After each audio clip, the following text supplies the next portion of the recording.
অভ্যন্তরং শুচি ওম সর্বধর্ম স্থাপকস্তং সর্বধর্ম স্বরূপকঃ आचार्याय महाचार्य रामकृष्णाय ते नमः।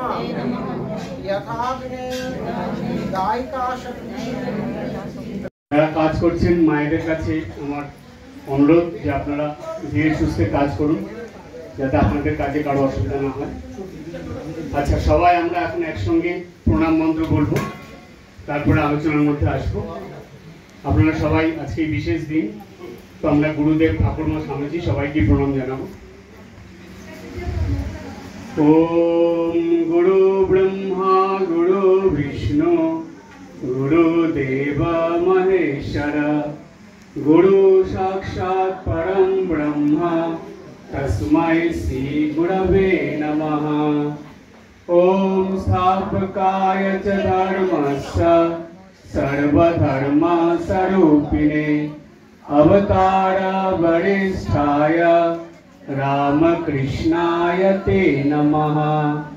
यथाग्निर्दाहिका शक्ति रामकृष्णे स्थिता हिया सर्वविद्या स्वरूपान्तां शारदां प्रणमाम्यहम्। नमः श्री जतिराजाय विवेकानंद सूरये सच्चिद सुख स्वरूपाय स्वामिने तापहारिणे। সবার প্রণাম। তো আজ একটি বিশেষ দিন, ফলহারিণী কালী পুজোর দিন গতকাল গেছে, তো সেই উপলক্ষে আজকে এখানে অনুষ্ঠান। সেইখানে আমরা মায়ের আলোচনা করব। গতকাল সন্ধ্যাবেলা আমাদের শিলং আশ্রমে ষোড়শী মায়ের উপরে আলোচনা হয়েছে, সেই আলোচনার আর পুনরাবৃত্তি এখানে করছি না। এখানে একটা নতুন আলোচনার মধ্যে যাই, সেখানে ষোড়শ দেবী বা ষোড়শ মায়ের আলোচনা আসবে। তো সেই আলোচনা এখন শুরু করছি।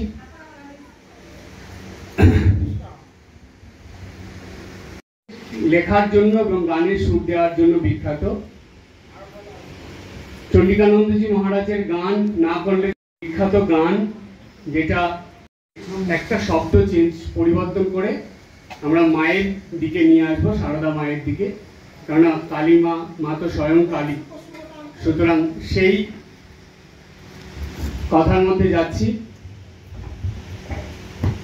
এই সৈনিকদা একটু আসতে পাও।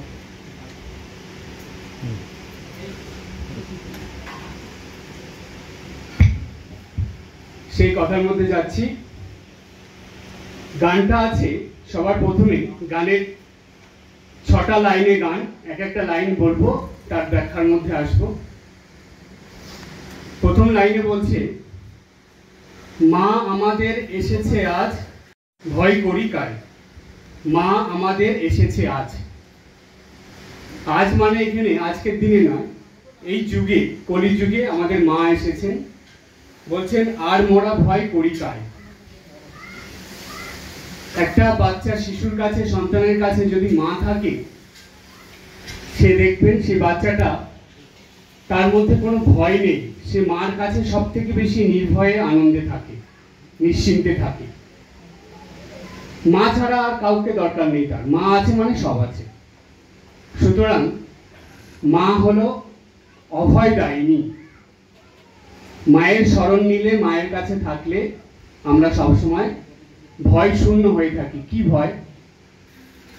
মনোবিদ্যায় বলে, সাইকোলজিতে বলে যে মানুষ জন্মের পর থেকে ধীরে ধীরে যত বড় হয়, তত মানুষের মধ্যে অজান্তে কিছু ভয় চলে আসে। এই ভয়গুলো কিসের ভয় জানেন? এগুলো আমাদের নিজেদেরই সৃষ্টি। আমরা নিজেরাই ভয়গুলো তৈরি করি। কেন? আমরা যতদিন পর্যন্ত মায়ের সঙ্গে থাকি, গর্ভধারিণী মায়ের কাছে, ততদিন আমাদের ভয় নেই। যেই মায়ের কাছ থেকে আমরা একটু একটু করে দূরে সরে যাই, আমরা বহির্জগতের সঙ্গে মিশতে থাকি, আমরা জানতে অজান্তে, অজ্ঞানে সজ্ঞানে অনেক রকম কাজ করি, যে কাজগুলো আমাদের মনে ভয় আনে। আর একটা ভয় কি আনে, যখন থেকে আমরা বিষয়ের প্রতি আকৃষ্ট হই, বিষয়কে, এই অনিত্য অশুভকর বিষয়কে নিজের বলে মনে করতে থাকি, তখন থেকে আমাদের মনে ভয় শুরু হয়। এই 2 রকম ভয়। 3 রকম ভয় হলো এই পৃথিবী সবকিছু ছেড়ে আমাদের চলে যেতে হবে, এই আর একটা ভয়। এখানে একটা গল্পে আসি, মানে মহাভারতের কথা। আপনারা জানেন যে যখন অজ্ঞাতবাসে ছিল পঞ্চপাণ্ডব দ্রৌপদীকে নিয়ে, সেই সময় বনের মধ্যে একবার খুব জল তেষ্টা পেল। তারা জল আনতে যে সরোবরে গিয়েছিল, সেখানে যক্ষ ছিল ধর্মরাজ। তিনি যখনই পঞ্চপাণ্ডবের মধ্যে অর্জুন গেল, ভীম গেল, সবাইকেই বলছে আমার প্রশ্নের উত্তর না দিয়ে জল নিতে পারবে না। তো তারা তোয়াক্কা করলো না, মানলো না। যেই জল নিল, জল নিয়ে মুখে দেওয়ার সঙ্গে সঙ্গে তারা ওইখানে পড়ে মরে গেল। সবার শেষে যুধিষ্ঠির আসলেন। এসে তিনি জল নিতে যাচ্ছেন ভাইদের বাঁচাবেন বলে। তো যক্ষ বলল যে না, আমার প্রশ্নের উত্তর না দিলে তুমি জল নিতে পারবে না। যক্ষ আসলো, যুধিষ্ঠির রাজি, হ্যাঁ যে প্রশ্ন করবে উত্তর দেবে। প্রশ্নগুলো উত্তর দিচ্ছে। সেই যতগুলো প্রশ্ন করেছিল তার মধ্যে একটা প্রশ্ন ছিল যে এই জগতে সব থেকে আশ্চর্যের বিষয় কি।